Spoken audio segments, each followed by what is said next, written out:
Hello friends, आप सभी का स्वागत है आपके अपने YouTube channel study with Sujeet में। तो दोस्तों, आज हम क्लास 12 के हिंदी के जितने भी लेखक हैं, जितने भी पाठ है, उन सभी को इस वीडियो में कवर करेंगे। और किन किन लेखक का कहाँ जन्म हुआ है और उनका मृत्यु कब हुआ है, और कौन से पाठ कहानी है, निबंध है या भाषण है, उन सभी को इस वीडियो में कवर करने वाले हैं, बिल्कुल ही ट्रिक के माध्यम से। आपको एक ट्रिक बताएंगे तो आप भी दनादन अपना आंसर देते चलिएगा दोस्तों। तो चलिए हम लोग ट्रिक के माध्यम से सर्वप्रथम समझ लेते हैं। तो यहाँ पे आप देखेंगे यहाँ पे कि उसने कही थी कि रोज हमको तिरछी नजरों से कहानी सुनाइए। तो कई बार होता है, हमारे बोर्ड एग्जाम पूछा जाता है कि कौन से पाठ कहानी है और कौन से पाठ निबंध है।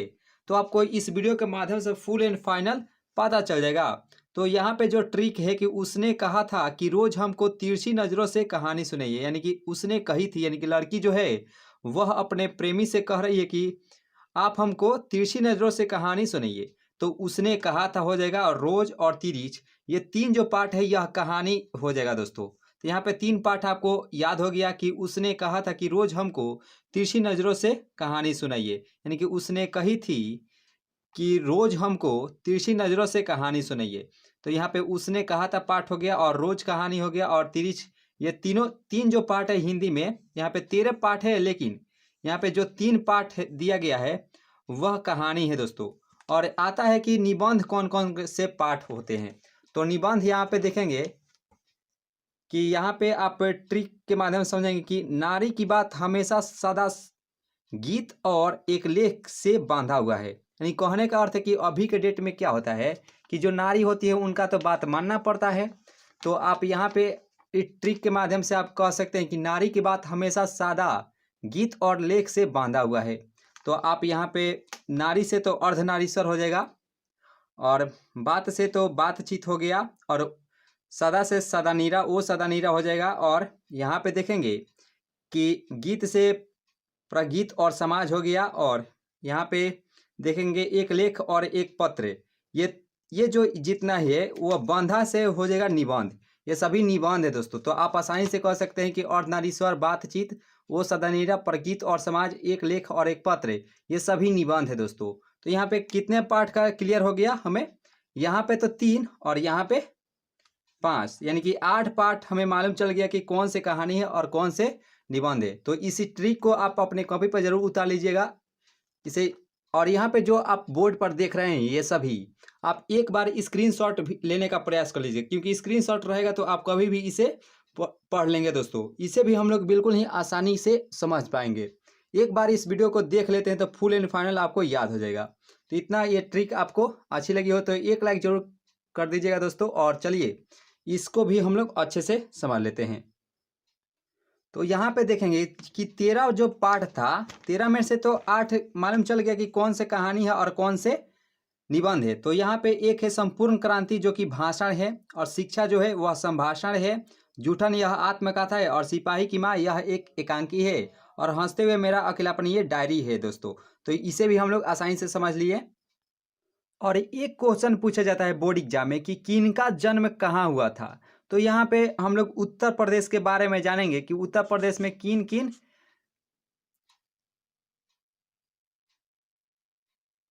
जो लेखक हैं उनका जन्म हुआ था। तो यहाँ पे एक ट्रिक है कि कृष्ण की आज्ञा से जगदीश और वाल्मीकि ने उत्तर प्रदेश में पूरा धमाल मचा दिए, यानी धमाल करने का पूरा धाकड़ धमाल मचा दिए।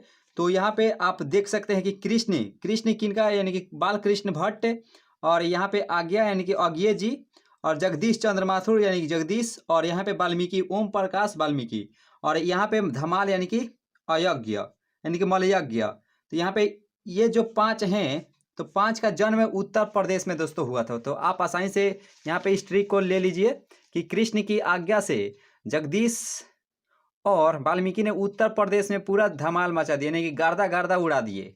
तो यहाँ पे आप आसानी से इसे भी नोट आउट जल्दी से कर लीजिए अपने कॉपी में। तो यहाँ पे इसको हम हटाते हैं। तो अब जानते हैं पूरे इसको। तो बात आती है बातचीत। तो बातचीत तो ये तो एक पाठ है, यानी कि यह एक निबंध है। तो हम लोग उस ट्रिक के माध्यम से जाने थे कि बातचीत एक निबंध होता है। तो बातचीत जो होता है दोस्तों, यह 14 से 18 के बीच तो होना चाहिए, लेकिन यहाँ पे बातचीत लिखा गया है कि 14 से यानी कि बाला अवस्था में तो होना चाहिए, लेकिन 14 से जब 44 साल के उम्र में जाएंगे तो यहाँ पे उसको गलत माना जाता है। तो बातचीत हो जाएगा ये बालकृष्ण भट्ट और 23 जून 1844 और यहाँ पे 20 जुलाई 1914। ये तो सभी को मालूम होगा कि जो बातचीत पाठ है इसके जो लेखक है बालकृष्ण भट्ट जी। तो ये आप सभी को मालूम हो गया होगा कि जो 13 पाठ है वह किन किन लेखक के द्वारा लिखा गया है। और यह भी आपको मालूम चल गया होगा कि इनका जन्म इलाहाबाद में हुआ था। और बातचीत जो है यह एक निबंध है जो हम ट्रिक के माध्यम से बताए थे कि नारी की बात सदा गीत और एक लेख से बांधा हुआ है, तो उसे ही हम लोग निबंध ही कहते हैं दोस्तों। और उसने कहा था, तो उसने कहा था कि जो लेखक हैं वह चंद्रधर शर्मा गुलेरी जी हैं और इनका जो जन्म हुआ था 1883 ईस्वी में। और यहाँ पे उनका जो निधन होता है यानी कि मृत्यु वह 12 सितंबर 1922 में। और यह जो है यह एक कहानी है। और इनका जो जन्म हुआ था वह जयपुर राजस्थान में हुआ था। तो इसे हम लोग ट्रिक के माध्यम से कैसे समझेंगे कि उसने कही थी 3 साल के उम्र में कि आप अगर 22 साल के उम्र के हो जाएंगे तो आपको जयपुर में कहानी सुनाऊंगी। यानी कहने का अर्थ है कि उसने शर्माते हुए 3 साल के उम्र में कहा कि आप 22 साल के हो जाएंगे तो जयपुर में आपसे मिलेंगे, यानी कि पिंक शहर में मिलेंगे तो आपको एक कहानी सुनाएंगे। तो यहाँ पे आपको याद हो गया होगा कि उसने कहा था कि लेखक है चंद्रधर शर्मा गुलेरी जी। और बात आती है संपूर्ण क्रांति। तो संपूर्ण क्रांति क्या होता है कि जयप्रकाश नारायण और इनके जो जन्म हुआ था 11 अक्टूबर 1902। ये वाला तो जरूर याद रखिएगा, ये वाला 11 अक्टूबर, क्योंकि इससे क्या होता है कि जन्म तिथि तो सेम रहता है, लेकिन कभी कभी क्या देता है डेट निर्धारित कर देते हैं कि इनका जन्म कब होता है, 11 अक्टूबर या 12 अक्टूबर या 13 अक्टूबर। तो यहाँ पर भी ध्यान देना है और यहाँ पर भी ध्यान देना है, ठीक।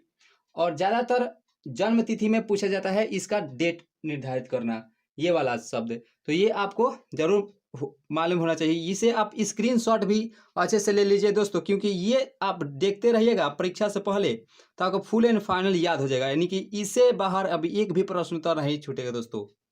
और यहाँ पे जो संपूर्ण क्रांति है यानी कि, और यहाँ पे देखेंगे जो संपूर्ण क्रांति है कि एक लड़का था जो भाषण देते हुए सितारा दियारा में यानी कि यूपी बिहार में संपूर्ण क्रांति का नारा लगाते हुए जय जयकार मचा दिया। तो आप यहाँ पे संपूर्ण क्रांति के जो लेखक है वह जयप्रकाश जी। और इनका जो जन्म हुआ था 1902 ईस्वी में और यहाँ पे इनका जो मृत्यु हुआ था 1979 ईस्वी में। तो यह जो है यह एक प्रकार की भाषण है दोस्तों। यानी कि जो संपूर्ण क्रांति है वह एक प्रकार की भाषण है। यहाँ पे आप देख सकते हैं भाषण। तो यहाँ पे अब बात आती है अर्धनारीश्वर की। तो अर्धनारीश्वर के लेखक हैं रामधारी सिंह दिनकर और इनका जो जन्म हुआ था 1908 ईस्वी में, 23 सितंबर 1908 ईस्वी में। और इनकी जो मृत्यु हुई थी 24 अप्रैल 1974 ईस्वी में। और यह जो है निबंध है, ठीक। तो आप लोग को जो ट्रिक के माध्यम से समझाया गया था तो वह निबंध ही आया था। और इनका जो जन्म हुआ था सिमरिया बेगूसराय बिहार में। ये तो कौन भूल सकता है कि रामधारी सिंह दिनकर का जन्म कहाँ हुआ था। तो इनका जो जन्म हुआ था सिमरिया बेगूसराय में इनका जन्म हुआ था दोस्तों। और यहाँ पे एक रोज है रोज पाठ। तो रोज पाठ के तो अज्ञे जी हैं लेखक और इनका जो जन्म हुआ था 1911 ईस्वी में हो जाएगा। और यहाँ पे देखेंगे इनका जो मृत्यु हुआ था 4 अप्रैल 1987 ईस्वी में। तो यह जो है रोज कहानी है। तो कहानी यहाँ पे, और इनका जो जन्म हुआ था कसैया कुशीनगर उत्तर प्रदेश में। और यहाँ पे आप देख रहे हैं कि जो 6 नंबर पाठ है कि एक लेख और एक पत्र, जिनके लेखक है भगत सिंह जी। और इनका जो जन्म हुआ था 1907 ईस्वी में, इनकी 28 सितंबर 1907 ईस्वी में, ठीक। और इनकी जो मृत्यु हुई थी यानी कि निधन वह 23 मार्च 1931 ईस्वी में हुआ था। और यह जो है यह निबंध और यह पत्र कह सकते हैं। और यह जो इनका जो जन्म हुआ था वह पाकिस्तान में हुआ था जो लायल पुल में स्थित है दोस्तों अभी के समय यानी कि वर्तमान में। और यहाँ पे 7 और जो है पाठ वो सदानी राय, इनके जो लेखक हैं वह जगदीश चंद्र माथुर जी हैं। और इनका जो जन्म होता है 16 जुलाई 1917। यानी कि सबका ट्रिक है, बट आपको जल्दी जल्दी में इसलिए करवाया जा रहा है कि क्योंकि बोर्ड एग्जाम नज़दीक है। सबका ट्रिक है तो आधा घंटा तक ये वीडियो बन सकता है। तो यहाँ पे हम कम समय लेना चाहते हैं आपका, क्योंकि आपका समय बहुत ही महत्वपूर्ण है दोस्तों अभी के समय। तो आपको ये स्क्रीनशॉट जरूर ले लीजिएगा। ये सभी को हम एक में पूरा मिक्सिंग कर दिए हैं कि आपको सेम टू सेम याद रहे, यानी कि आपको उनका जन्म तिथि कहाँ हुआ और पाठ की विद्या क्या है और इनका निधन कब हुआ था और इनका जन्म कब हुआ था। आपको एक जो पेज है यहाँ पे जो बोर्ड है उस पर आपको निर्धारित कर दिया गया है, तो आप स्क्रीनशॉट लेकर इसको आप आसानी से बिल्कुल ही याद कर सकते हैं। और जो ट्रिक था तो यहाँ पे आपको छोटा सा ट्रिक के माध्यम से समझाने का प्रयास किए थे, जो आपको अच्छी भी लगी होगी कि किनका जन्म उत्तर प्रदेश में हुआ था, किनका जन्म बिहार में हुआ था, ये सभी आपको आसानी से भी समझ में आ गई होगी उस समय। और यहाँ पे जो सिपाही की माँ है, इनके जो लेखक है मुहा राकेश जी, और इनका जो जन्म होता 8 जनवरी 1925 से, और इनका जो निधन हुआ था 3 दिसंबर 1972, ठीक। और यह जो है यह एकांकी है और इनका जो जन्म हुआ था अमृतसर पंजाब में।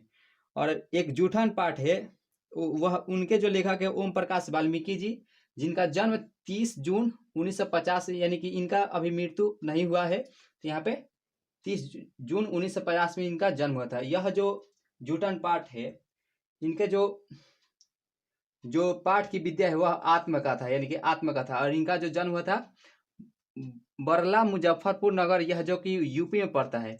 और यहाँ पे जो प्रगीत और समाज, इनके जो लेखक है वह नामवर सिंह है, और इनका जो जन्म हुआ था वह 28 जुलाई 1927 ईस्वी में हुआ था। इनका भी अभी मृत्यु नहीं हुआ है, तो यहाँ पे 2 का मृत्यु नहीं निर्धारित किया गया है, और यहाँ पे 3 का हो जाएगा। तो 3 का तो यहाँ पे याद ही नहीं करना है, बचा ये 10 पाठ। तो 10 पाठ को आप आसानी से याद कर लीजिएगा, क्योंकि इसी में से ही आपके बोर्ड एग्जाम में सेम टू सेम यहीं से रहने वाले हैं कि कौन सी पाठ के विद्या है, कौन किनका जन्म कब हुआ था, किनका जन्म यानी कि निधन कहाँ हुआ था और कब हुआ था। दोस्तों यहीं आपको याद करना है, यहीं से आपके बोर्ड एग्जाम में छपने वाले हैं सेम टू सेम। और हंसते हुए मेरा अकलापन के जो लेखक है वह मलयागी जी हैं, और इनका जो जन्म हुआ था 1935 ईस्वी में। यह यहाँ पे डेट निर्धारित नहीं किया गया था कि इनका जन्म कब यानी कि जनवरी में हुआ या फरवरी में, ये डेट निर्धारित नहीं किया गया है। और यह इनका जो मृत्यु हुआ था वह 26 अप्रैल 1982 ईस्वी में हुआ था। और यह जो हंसते मेरा अकेलापन है, यह एक प्रकार की डायरी है, और यह जो महुई आजमगढ़ जो कि यूपी में पड़ता है यानी कि उत्तर प्रदेश में पड़ता है दोस्तों। और यहाँ पे 30 जो है पाठ, उसके जो लेखक है उदय प्रकाश जी, और इनका जो जन्म हुआ था 1 जनवरी 1952 ईस्वी में, ठीक। यह जो 30 पाठ है यह एक प्रकार की कहानी है, और यह सीतापुर मध्य प्रदेश में स्थित है। और शिक्षा के जो लेखक है वह जे कृष्ण मूर्ति जी, जिनका जन्म हुआ था 12 मई 1895 में, और इनका जो मृत्यु हुआ था वह 17 फरवरी 1986 में। यह जो है संभाषण है दोस्तों। इनका जो जन्म हुआ था वह मदनपल्ली आंध्र प्रदेश में हुआ था दोस्तों। तो इस प्रकार से हम लोग पूरे को अच्छे से समझ गए हैं। तो यहाँ पे आप इसको स्क्रीनशॉट लेना चाहते हैं तो ले लीजिए दोस्तों, क्योंकि स्क्रीनशॉट इसलिए बोल रहे हैं कि ताकि, क्योंकि ट्रिक से क्या होता है, ट्रिक से आपको उसी समय तक याद ही रहता है। क्या यानी कि ट्रिक कहने का अर्थ है यानी कि ट्रिक जो आपके पास जो है वह उसी समय के लिए याद रहता है, यानी कि आपको 1 से 5-6 दिन तक याद रहेगा, उसके बाद आप भूल जाइएगा कि कौन से। और अगर आप इसे रोजीना अगर देखते हैं वीडियो को, तो आप रोजीना तो नहीं देख सकते हैं, तो आप इस स्क्रीनशॉट को रोजीना अगर देखते हैं तो आपको फुल एंड फाइनल याद हो जाएगा। तो इस अगर ये वीडियो आपको थोड़ा सा भी हेल्पफुल लगी हो तो एक लाइक तो जरूर कीजिएगा दोस्तों, और चैनल पर नए जो है तो जरूर सब्सक्राइब कर लीजिएगा। तो मिलते हैं नेक्स्ट वीडियो में, आज के लिए इतना ही, थैंक यू।